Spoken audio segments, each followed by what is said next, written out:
അപ്പോൾ ആ ഒരു ആത്മവിശ്വാസത്തിലാണ് ഞങ്ങളെല്ലാവരും ഉള്ളത്.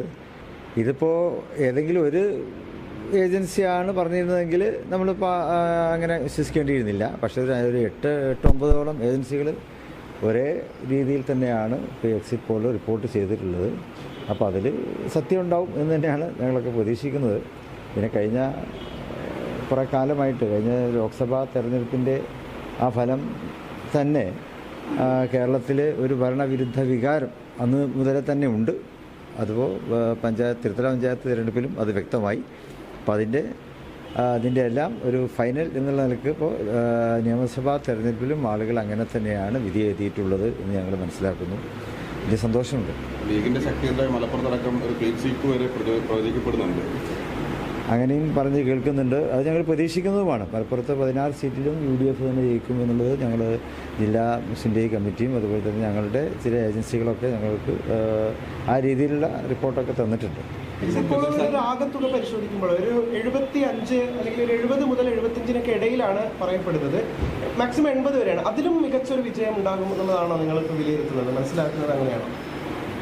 UDF തുടക്കം മുതൽ തന്നെ പറഞ്ഞിരുന്നത് നല്ല ഭൂരിപക്ഷം ഉണ്ടാകുന്നുള്ള, കേവല ഭൂരിപക്ഷത്തിനൊക്കെ അപ്പുറത്ത് പ്രതിപക്ഷ നേതാവ് തന്നെ പറഞ്ഞത് നിങ്ങൾ കേട്ടിട്ടുണ്ടല്ലോ. അപ്പോൾ ആ നിലയ്ക്കുള്ള പ്രതീക്ഷ എപ്പോഴും ഉണ്ട്. ആ ഒരു പ്രതീക്ഷയിലേക്ക് എക്സിറ്റ് പോൾ വന്നിട്ടില്ല എന്നുള്ളത് ശരിയാണ്. പക്ഷേ ഞങ്ങളുടെ പ്രതീക്ഷ ഇതിലും കൂടുതൽ വിജയം UDFന് അവകാശപ്പെട്ടതാണ്. അത് ഉണ്ടാകുമെന്ന് തന്നെയാണ് 4-ാം തീയതിയിലെ യഥാർത്ഥ പോളിംഗ് ഫലം വരുമ്പോൾ അത് വ്യക്തമാവും എന്നാണ് ഞങ്ങൾക്ക് വിചാരിക്കുന്നത്. മുഖ്യമന്ത്രി സ്ഥാനത്തേക്ക് ഏറ്റവും അധികം പിന്തുണ കിട്ടിയിരിക്കുന്നത് VD സതീശനാണ് കോൺഗ്രസിൽ. അത് ജനവികാരമാണെന്ന് തോന്നുന്നുണ്ടോ? അതങ്ങനെ തന്നെയാണല്ലോ. ആളുകൾ ആ രീതിയിൽ വിധി എഴുതുന്നു. ആളുകളുടെ അഭിപ്രായം അതാണ് എന്നാണ് എനിക്ക് തോന്നുന്നത്. അത് എക്സിറ്റ് പോളിൽ തന്നെയാണ് വന്നിട്ടുള്ളത് അല്ലേ? അതെ. ആളുകൾ ആ രീതിയിൽ വിധി എഴുതിയിട്ടുണ്ടാവും. ഈ UDF ജനവികാരത്തിനനുസരിച്ച് തീരുമാനമെടുക്കുമെന്നാണ് ഞങ്ങൾ മുമ്പ് പറഞ്ഞത്. അങ്ങനെ തന്നെയാണോ? അതെപ്പോഴും UDF അങ്ങനെ തന്നെയാണ് എടുത്തിട്ടുള്ളത്. അപ്പോൾ എല്ലാ കാര്യത്തിലും അങ്ങനെ തന്നെ ആയിരിക്കും.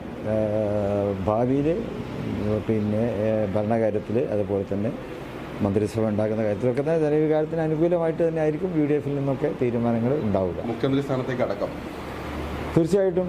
അതിപ്പോൾ ഞങ്ങൾ അത് കോൺഗ്രസ് ഹൈക്കമാൻഡാണല്ലോ തീരുമാനിക്കേണ്ടത്. അവർ ജനവികാരത്തൊക്കെ മാനിച്ചുകൊണ്ട് തന്നെ ആയിരിക്കും തീരുമാനങ്ങൾ എടുക്കുക.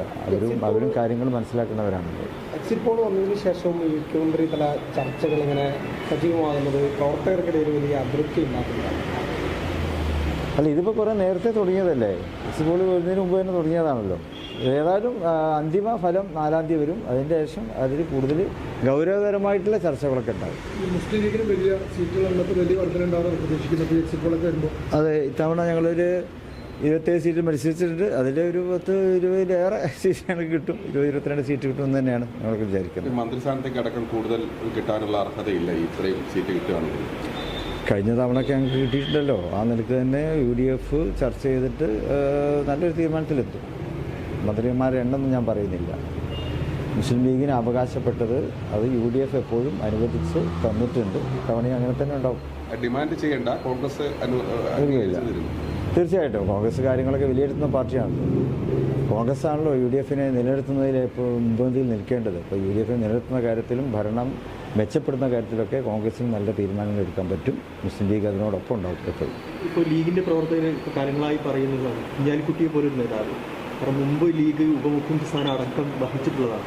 അപ്പോൾ ആ സ്വാഭാവികമായിട്ടുള്ള ഒരു കാര്യം ഞങ്ങൾ തുടക്കം മുതൽ നിങ്ങൾ ഈ ഇലക്ഷൻ തുടങ്ങിയാന്ന് തുടങ്ങിയിട്ടുണ്ട്. പിന്നെ കുഞ്ഞാലി സാഹിബ് മുഖ്യമന്ത്രിയാവോ ഞങ്ങൾ അങ്ങനെയുള്ള അവകാശവാദം ഒന്നും പറഞ്ഞിട്ടില്ല. ഞങ്ങൾ ചർച്ച തന്നെ ചെയ്തിട്ടില്ല. നല്ലൊരു മന്ത്രിസഭ രൂപീകരിക്കണം. ആ UDFന് നല്ലൊരു ഭരണം കാഴ്ചവെക്കണം. അത്രേ ഉള്ളൂ. അല്ല, നിലവിൽ UDFിൽ തന്നെ ഏറ്റവും സീനിയർ നേതാവ് കുഞ്ഞാലിക്കുട്ടിയാണ്. സ്വാഭാവികമായിട്ട് ആ പ്രവർത്തകർക്കിടയിലായ ഒരു അഭിപ്രായം വരുന്നത് സ്വാഭാവികമല്ലേ? പ്രവർത്തകന്മാർക്ക് അങ്ങനെയൊക്കെ ആഗ്രഹിക്കാമല്ലോ. അതിനിപ്പോൾ അവർ തടയിടാൻ പറ്റില്ലല്ലോ. അർഹതപ്പെട്ടത് ലീഗിന് കിട്ടും. അത്രേ ഉള്ളൂ. ഞങ്ങൾ അവകാശവാദമൊന്നും ഉന്നയിക്കുന്നില്ല. AK ബാലൻ പറയുന്നത് PK കുഞ്ഞാലിക്കുട്ടി ഇങ്ങനെ ഉയർത്തി കാണിക്കുന്നു, ഉപമുഖ്യമന്ത്രി സ്ഥാനത്തേക്ക് ഉയർത്തി കാണിക്കുന്നത് ഈ വെൽഫെയർ പാർട്ടിയുടെ ജമാഅത്തെ ഇസ്ലാമിൻ്റെ അജണ്ടയാണെന്നാണ്.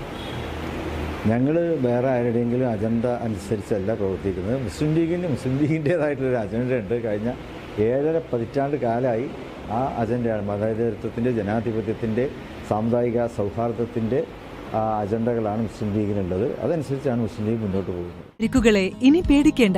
എല്ലാവിധ സ്പോർട്സ് ഇഞ്ചുറികൾക്കുമുള്ള സമഗ്ര പരിഹാരം ഇവിടെയുണ്ട്. ABC orthopaedic hospital, near Kairali theatre, Calicut road, Manjeri.